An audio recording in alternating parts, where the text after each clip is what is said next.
Halo Sobat Planters, kembali lagi dengan saya Aris Dwi Toha pada PLDP 3 Tekpol Angkatan 20, Modul Manajemen Bisnis.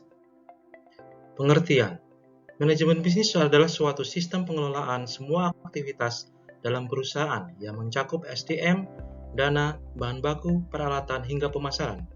Prinsip bisnis yaitu prinsip kejujuran, prinsip otonom, prinsip saling menguntungkan, prinsip keadilan, prinsip integritas moral.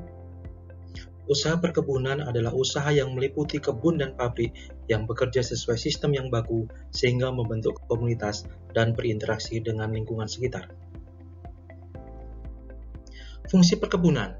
Terdapat 3 fungsi perkebunan, yaitu fungsi ekonomi, peningkatan kemakmuran dalam kesejahteraan rakyat, penguat struktur ekonomi wilayah dan nasional.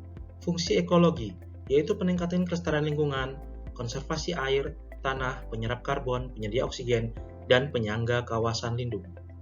Fungsi sosial budaya, yaitu perekat dan pemersatu bangsa. Pelaku usaha perkebunan dengan luas area lebih dari 21 juta hektar terdiri atas 72% perkebunan rakyat, 22% perkebunan besar swasta, 6% perkebunan besar negara. Berdasarkan luas area komoditi, paling banyak yaitu kelapa sawit dengan 42%. Karakteristik proses bisnis perkebunan, yaitu keunikan dalam aspek sosial budaya dan politik, ketidakpastian produksi, keunikan dalam campur tangan pemerintah, keunikan dalam persaingan dan rantai pelaku usaha. Produksi tergantung kondisi tanaman dan faktor alam. Produksi dalam jumlah besar, mudah rusak dan tidak bertahan lama. Ada pada area luas, unit terkecil pohon. Tanaman memerlukan perlakuan khusus, tenaga kerja banyak dan menyebar di area terbuka. Umumnya tanaman monokultur sehingga mempengaruhi keseimbangan lingkungan. Untuk mencapai tujuan dalam bisnis usaha perkebunan dibutuhkan tools SPPM, yaitu Sistem Perencanaan dan Pengendalian Manajemen.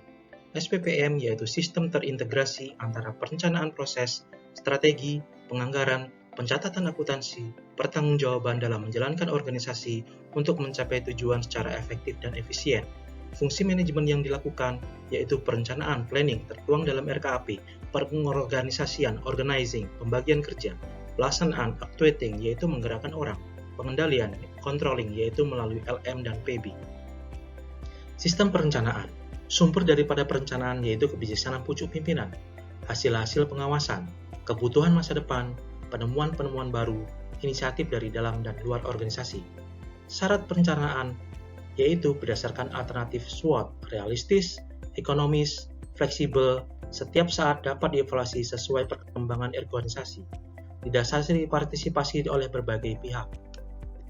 Pengendalian manajemen melalui LM dan PB.